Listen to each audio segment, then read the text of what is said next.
أول كلمة أتون.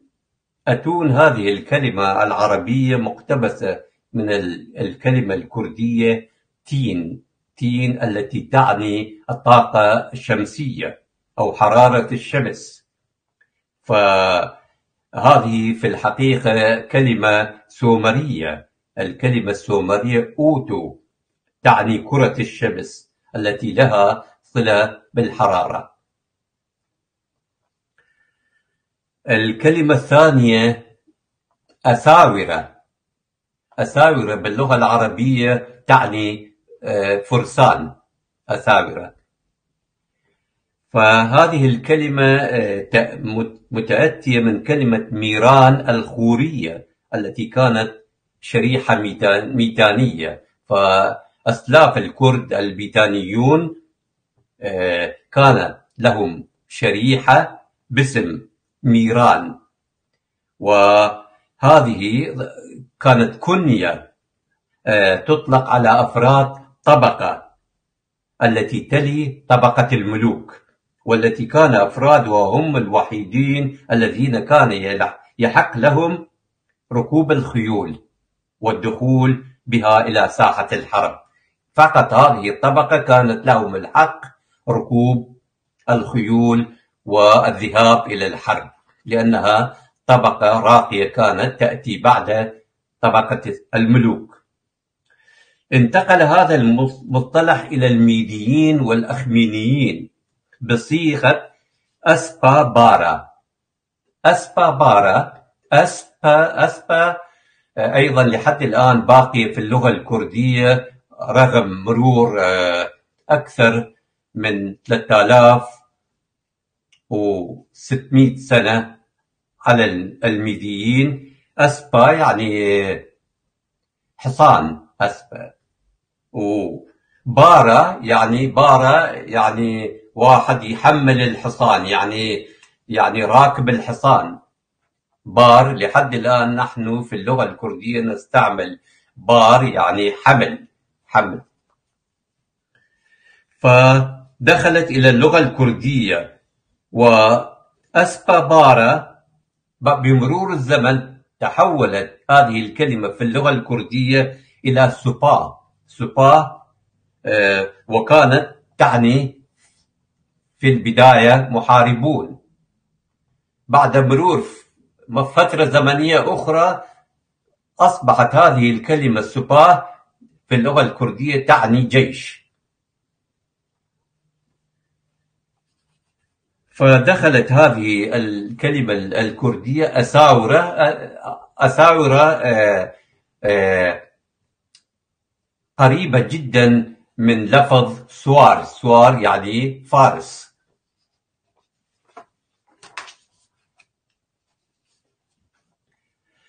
كلمة أخرى أستاذ. هذه الكلمة هي كلمة بهلوية. اللغة البهلوية لغة كردية قديمة.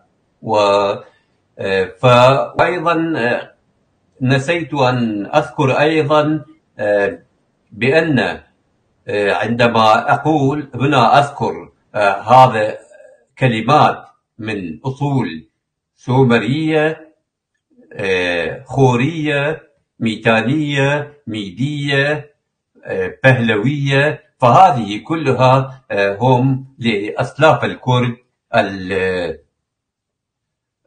السابقين. وأيضا الكلمات الميدية والسومرية والإيلامية والخورية والبهلوية هذه كلها ثروة اللغة الكردية وميراث للشعب الكردي. ولذلك وأيضا هذه لغات أسلاف الكرد كلها أقدم بكثير من اللغة العربية. ولذلك دائما اللغة الأحدث تأخذ من اللغة الأقدم. ولذلك كلمة أستاذ هذه كلمة مفردة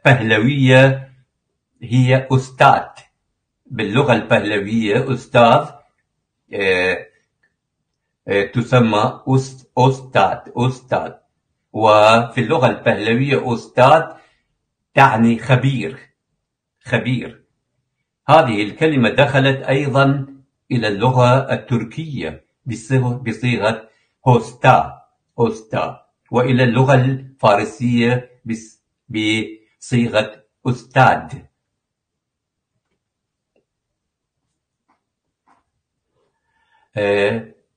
كلمة اشتهاء يشتهي الأكل، الغذاء. هذه الكلمة أيضا مقتبسة من الكلمة الكردية شتا التي تعني طعام، فتحولت هذه الكلمة، اقتبسها العرب وتغير معناها عندهم، فأصبح المعنى من طعام إلى اشتهاء، وطبعا علاقة مباشرة لها مع الطعام. فأصطخر هذه كانت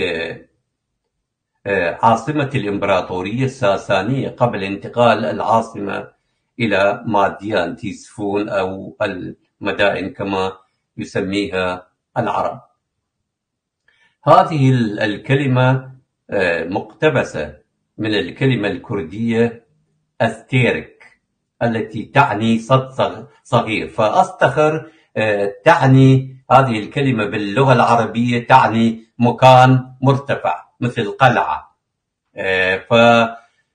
فباللغة الكردية أستيرك تعني صد صغير، فاقتبسها العرب وأصبحت تعني منطقة مرتفعة. اقتبس الفرس هذه الكلمة الكردية وحوروها إلى أستخر.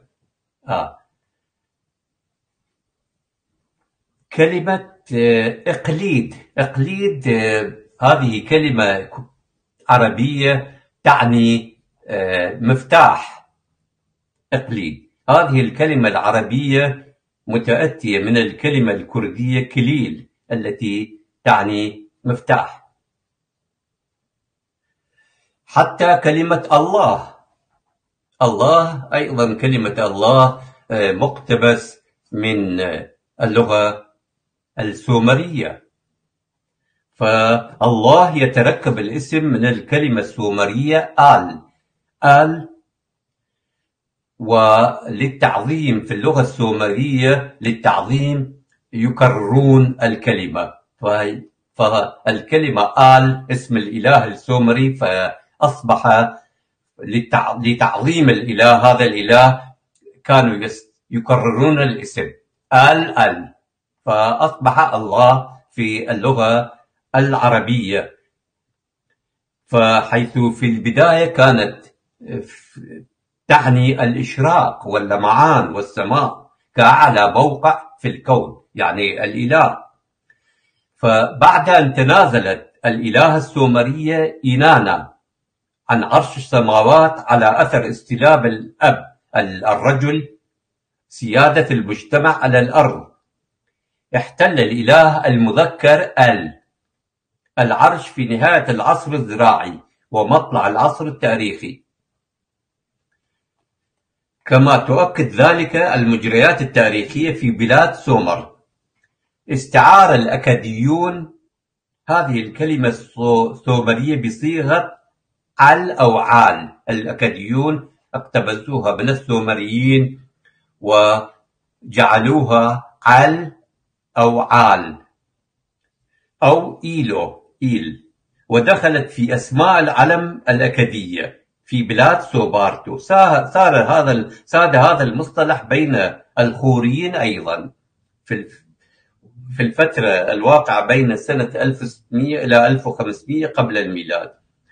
وعندما وصل هذه المفردة إلى بلاد الشام الحالية موطن الخوريين والميتانيين، استعمله الكنعانيون. كانوا الكنعانيون أيضا يعيشون هناك، وعندي دراسة في عدة حلقات عن الكنعانيون والكنعانيون أيضا ليسوا عرب، بل أكثريتهم من أسلاف الكرد كانوا يعيشون.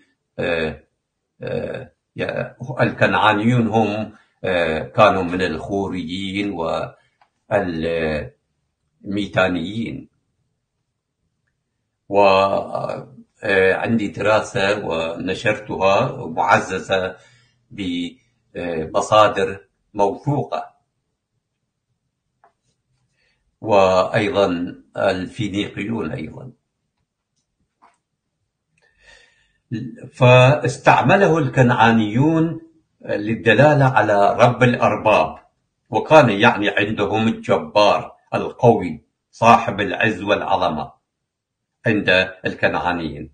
بدأ العبرانيون يستعملونه. اليهود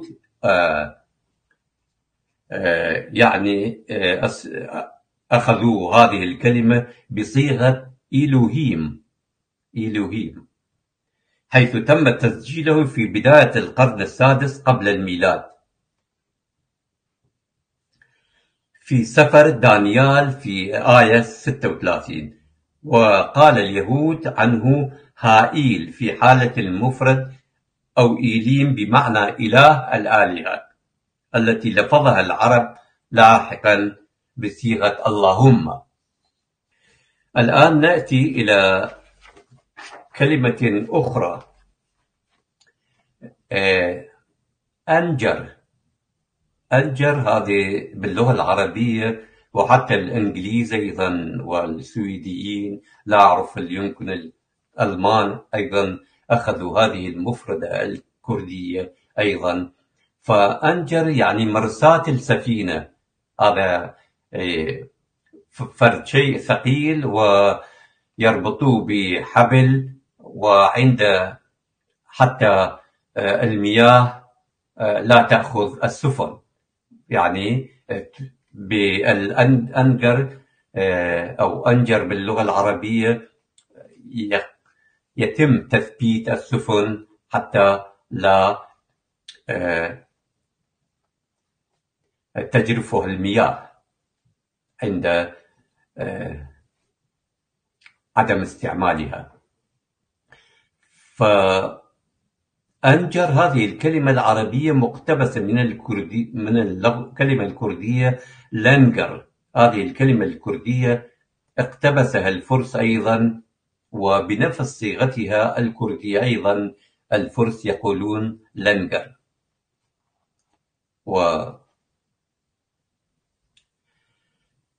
أخرى أيوان. هذه الكلمة مقتبسة من الكلمة الكردية هيوان. هذه تكون غرفة مع 3 حيطان، والجهة الرابعة تكون بلا حيطان. هذه تستعمل خاصة من قبل الكرد في فصل الصيف، حيث تكون الحرارة عالية، فالعائلة تجلس في هيوان، حيث تأتي تيارات الهواء ويكون الجو في هذه الغرفة أقل حرارة.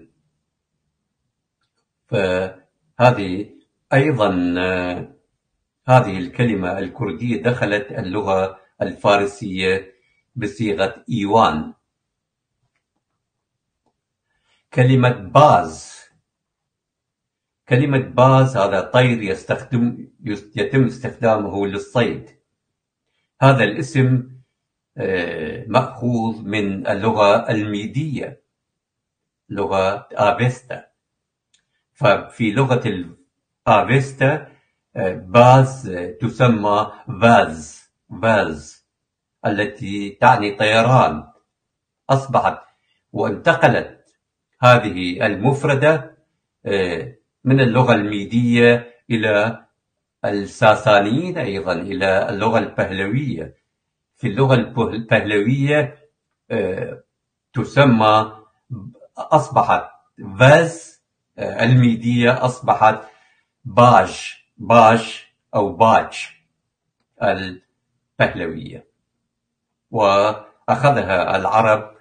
وأيضا العرب ليست عندهم كلمة إج، باج، فحولوا الإج إلى زاء، باز. باشق، باشق يمكن لا تعرفون معنى باشق، وهو طير، نوع من أنواع الطيور من فصيلة الصقريات، من الجوارح، يعني يأكل اللحوم. فهذه الكلمة متأتية من الكلمة الكردية واشة. واشة هذه كلمة طير، يكون لونه أسود وكبير الحجم، يعيش على اللحوم. كلمة أخرى بديع. بديع يعني حسن، جميل. فهذه الكلمة العربية مقتبسة من الكلمة الكردية بدو، التي تعني جميل وطيب. هذه الكلمة مركبة من كلمتين، بو التي تعني ذو أو صاحب، ذو مثلا ذو القامة الطويلة، ذو، وهكذا. وكلمة دو متأتية من كلمة توز التي تعني مجوهرات وفتنة. فالكلمتان الإنجليزيتان beauty and beautiful متأتية من هذه الكلمة الكردية. كما ذكرت في المحاضرة السابقة في الأسبوع الماضي أن أكثر من 50% أو أكثر من نصف الكلمات الإنجليزية مأخوذة من اللغة السومرية. ولذلك هذه تحتاج إلى تحاليل ودراسات، لأن اللغة الإنجليزية الآن الإنجليز لا يفهمون الكتب القديمة، فحصلت تغييرات كثيرة. ولمعرفة أصل الكلمة يجب متابعة التغييرات والتطورات التي حصلت على هذه الكلمة لإرجاعها إلى أصلها. وأيضا الكلمة الفرنسية أيضا بوتيك، أيضا متأتية من الكلمة الكردية بدو، التي تعني في اللغة الفرنسية تعني محل بيع الموديلات والأشياء الجميلة.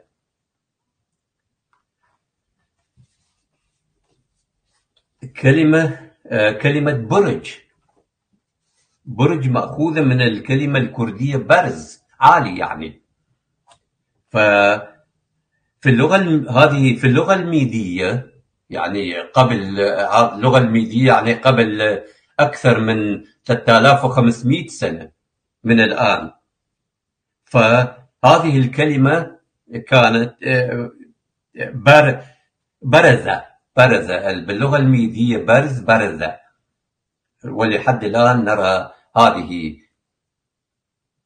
الكلمة تحتفظ بها اللغة الكردية لأنهم أحفاد الميديين.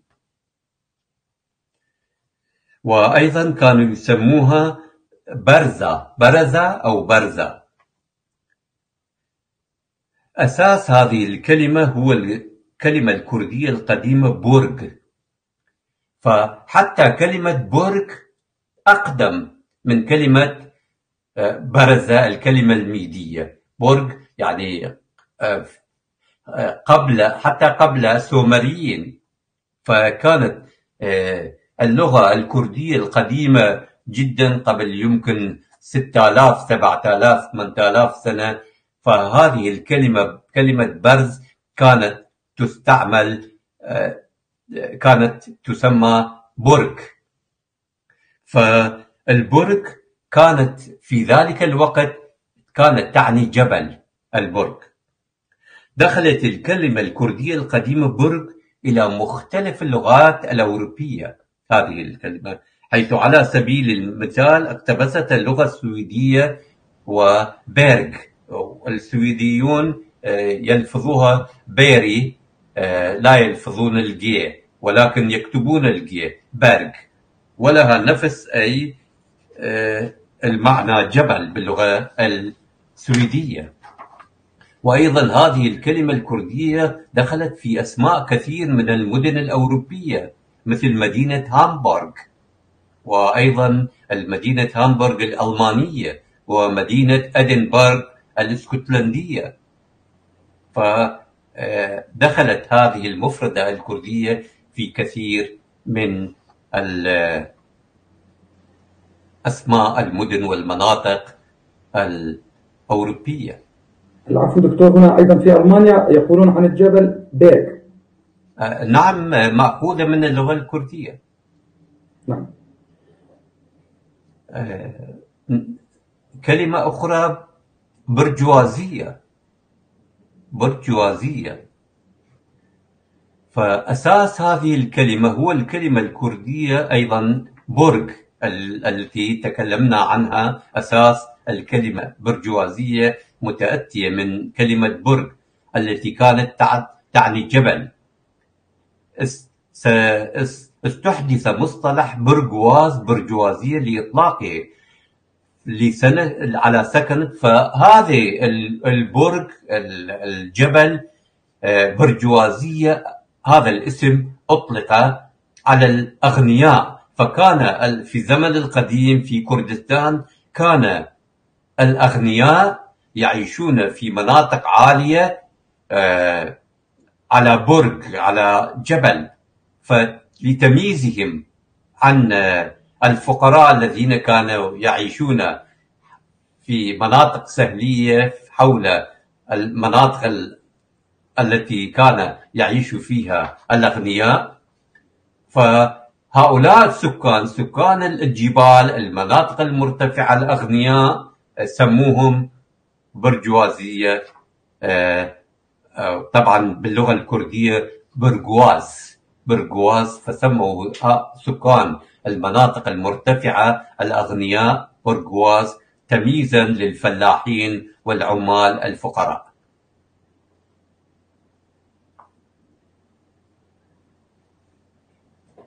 كلمة برزة،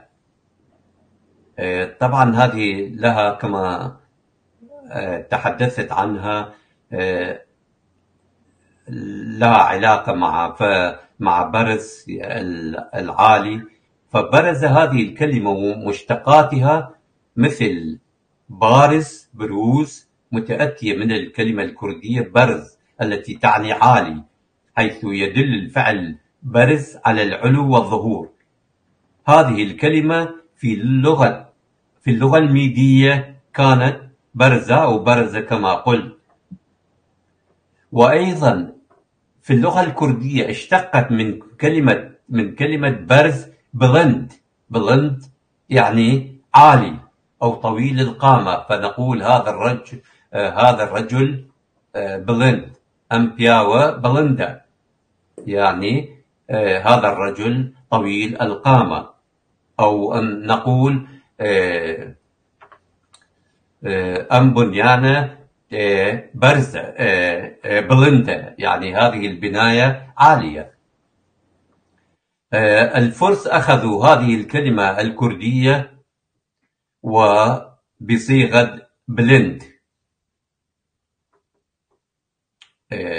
كثير منا يعتقدون أن كلمة برغل هي كلمة تركية، برغل. فكلمة برغل متأتية العرب والأتراك أيضا، وأخذوها من الكلمة الكردية بالخور أو بالهور، التي تعني شيئا تم طحنه، حيث أن كلمة بل تعني بالكردية شيئا ناعما. وكلمة خور تعني دقيق، أي شيء صغير جدا. فكلمة خور لحد الآن لا أدري، أما سكان العرب العراقيون لحد الآن يستعملون هذه الكلمة الكردية خردة. خردة أيضا يعني النقود الصغيرة، العملات المعدنية، فيقولون خردة. وأيضا صارت في اللغة الكردية أيضا تغيرت، نستعمل خردة أيضا، أيضا وردة وخردة نفس الشيء. الآن نأتي إلى كلمة برق. أصل هذه الكلمة هي بروسكا، حيث أن حرف هو للتصغير، فهي الكلمة الأصلية بروسك أصبحت عند العرب برق، ونحن نستعمل بروسكا. الصوت الأخير تستعمل في اللغة الكردية للتصغير، تصغير الشيء. فباخ مثلا باللغة الكردية باخ يعني بستان، بينما نقول باخچة، فيعني تصغير للباخ يعني حديقة.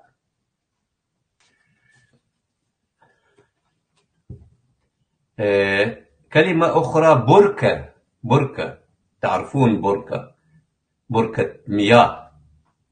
فهذه الكلمة مأخوذة من الكلمة الكردية برك، التي بدورها متأتية من الكلمة الكردية برقاء، التي تطلق على المكان الذي يقطع من الأرض لعمل ساقية.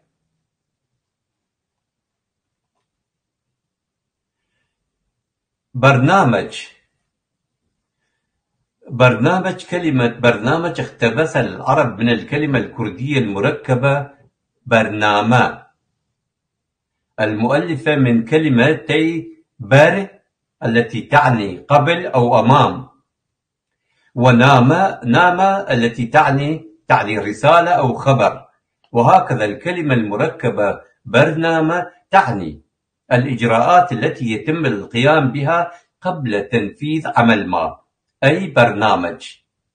وأيضا هذه البرنامة أيضا هذه موجودة في اللغة البهلوية أيضا، فكانوا في اللغة البهلوية برنامج كانت، وأصبحت في اللغة الكردية برنامة، وفي اللغة العربية برنامج.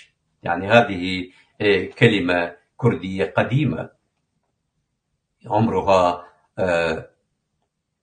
أكثر من 2500 سنة.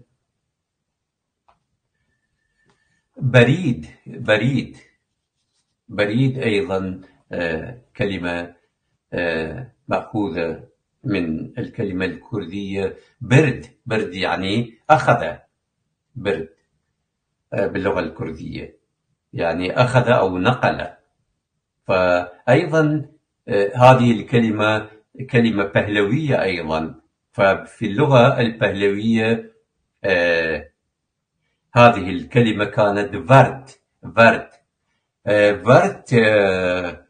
لحد الآن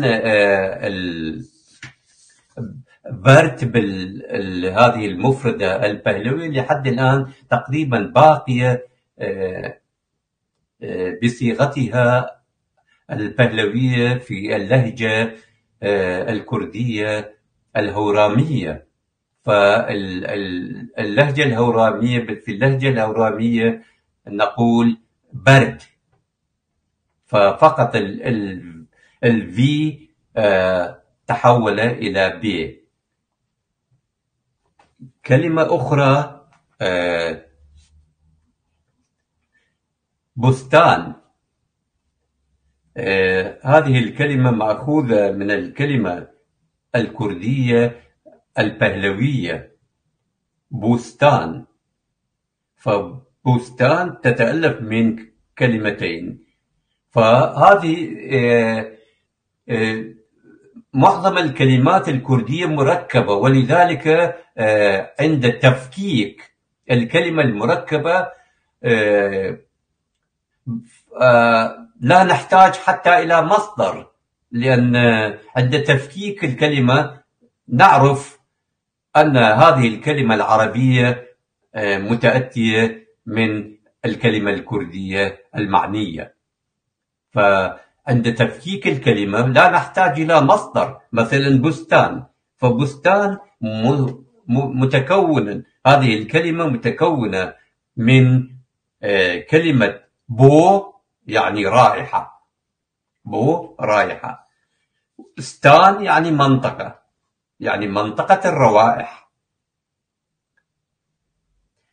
أي بما معناه المنطقة المزروعة بالأوراد. الورد يعطي روائح زكية.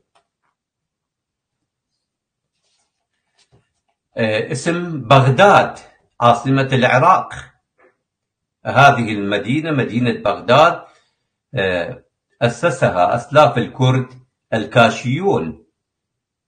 اسم بغداد اسم كاشي. فبغداد كلمة كاشية مركبة من كلمة بق. لحد الآن البق، حتى العرب أيضا أخذوا هذه الكلمة الكاشية بق، تعني تستعمل كلقب لرئيس عشيرة. وكان في اللغة الكاشية بق تعني إله. والجزء الثاني من كلمة بغداد داد. داد يعني باللغة الكردية يعني يعطي، داد دا. فبذلك بغداد تعني عطاء الله. في اللغة الميدية كلمة بق أصبحت بغ، فتحورت كلمة بق الكاشية في اللغة الميدية إلى بغ، وداد الكاشية إلى دا. وأيضا تحورت في اللغة البهلوية أيضا كلمة دا إلى داتن. لحد الآن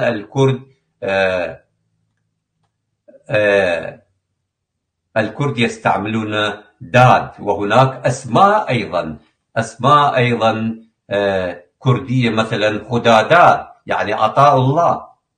لحد الآن أسماء كردية موجودة أيضا. فبلطة متأتية. بلطة هذه تعرفون، بلطة هذه تستعمل للقطع، فمتأتية من الكلمة الكردية بالطة.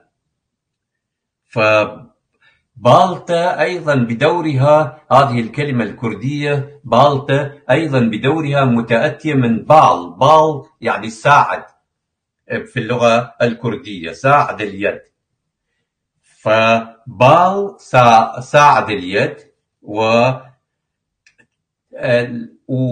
والآ كما ذكرت قبل قليل للتصغير، بالطة بال. وبذلك فإن كلمة بالطة تدل على طول هذه الأداة الذي هو أقصر من طول اليد، أي ساعد اليد. فساعد اليد هو الجزء الممتد ما بين مرفق اليد والكتف.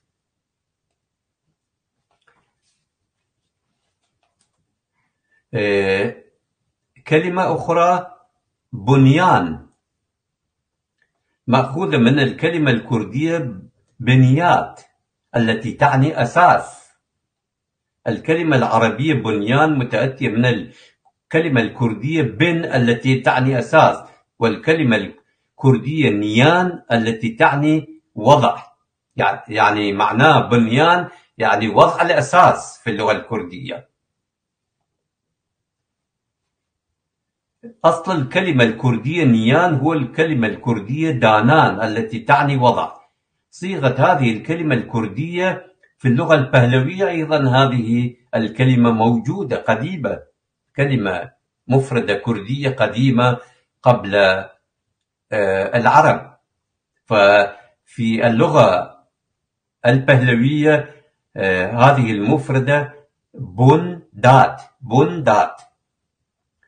دخلت هذه الكلمة الكردية إلى اللغة الفارسية بصيغة بنياد، فالفرس أخذوا معظم الكلمات الكردية. نأتي إلى كلمة أخرى، بواسير. هذه زيادة تخرج، زيادة لحمية تخرج على مخرج الإنسان،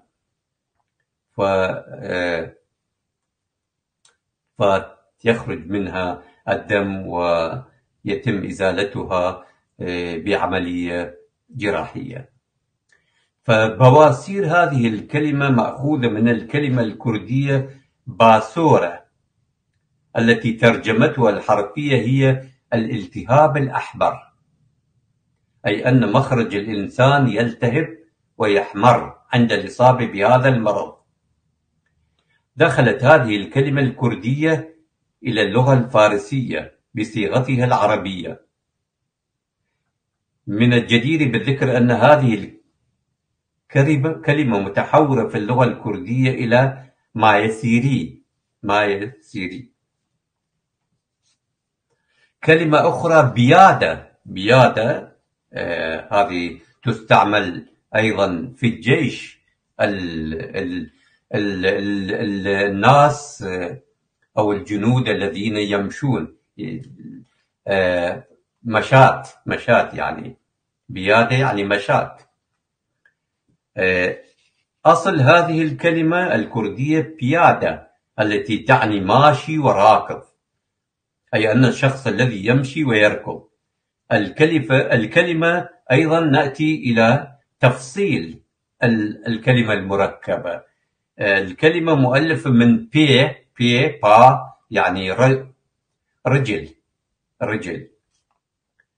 ويا هي دلالة الحركة، حركة الرجل، ودا متأتية من كلمة دو التي تعني مشي أو ركض. لحد الآن في اللهجة اللرية يستعملون دو للركض.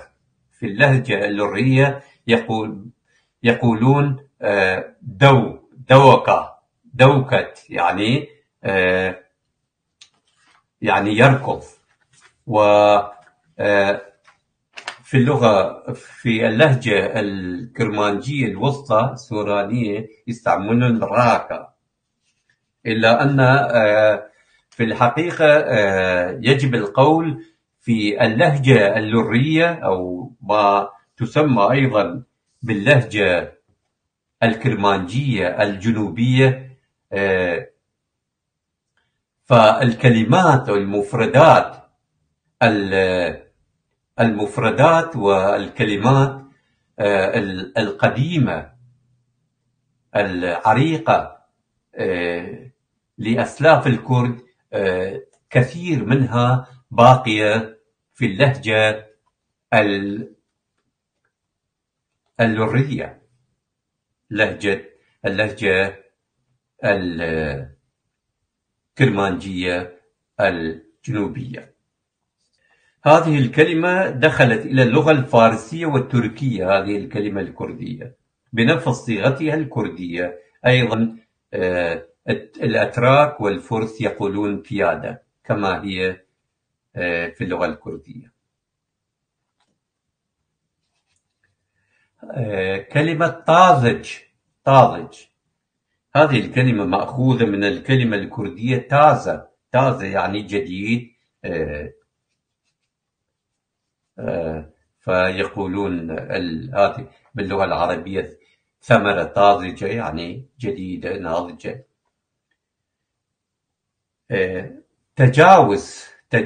تجاوز أيضا هذه الكلمة مقتبسة من الكلمة الكردية جاواز التي تعني مختلف. هذه أيضا كلمة مركبة من كلمة جي يعني مكان، وكلمة واز التي تعني الانتقال أو تغيير المكان. وبذلك تكون الترجمة الحرفية لكلمة جاواز هي شيء منتقل من مكان إلى آخر، أي منتقل إلى مكان مختلف. ترجمة أيضا كلمة أخرى، كلمة عربية أخرى ترجمة. هذه الكلمة متأتية من الكلمة الكردية أيضا ترجمة. في اللغة الكردية أيضا هذه كلمة أيضا موجودة. تر موجودة أيضا في اللغة البهلوية. فكلمة تر تأتي في بداية كلمة مركبة للدلالة على التعمق في المعرفة والذكاء، وأن الجمع تعني لغة. وبذلك الترجمة الحرفية لكلمة ترجمة هي الإلمام الكثير باللغة.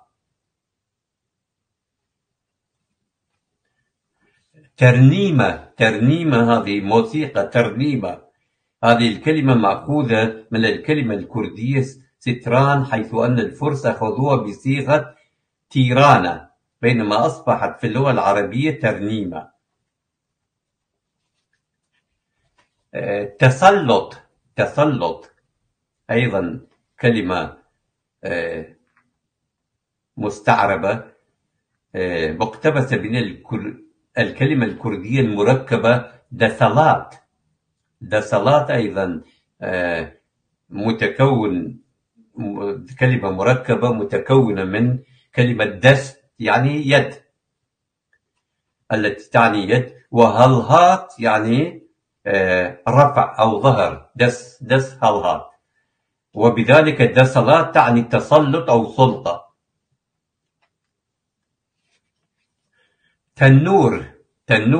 تنور الذي يصنع فيه الخبز، وهي مأخوذ أيضا نفس الكلمة تنور في اللغة الكردية.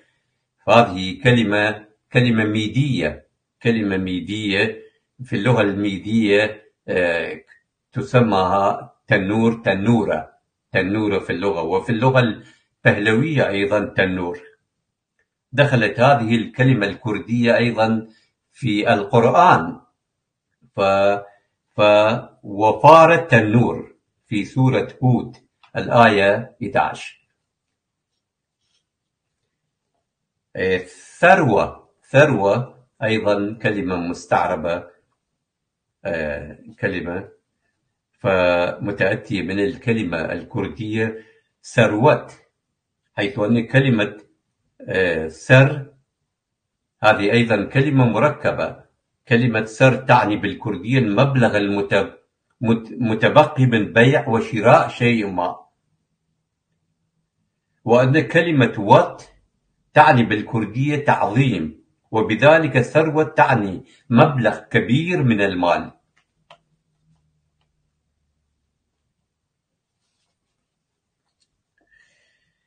ثريا هذه الثريا المصباح المستعمل. هذه الكلمة أيضا متأتية من اسم إله النور والحكمة. سورياس الكاشية، إله الكاشيين، فكان يسمى سور أو سورياس. وأيضا اسم سوريا كما ذكرت في المحاضرة السابقة أيضا متأتي من اسم الإله الكاشي سورياش. وأيضا اسم السوريان أيضا متأتي من هذه الكلمة، والتي أصبحت فهذه اسم إله النور، وفي اللغة الكردية أصبحت تدل على المصباح. وأيضا تستعمل نفس الكلمة السوري باللغة الكردية سوريا. سوريا يعني ثريا في اللغة الكردية.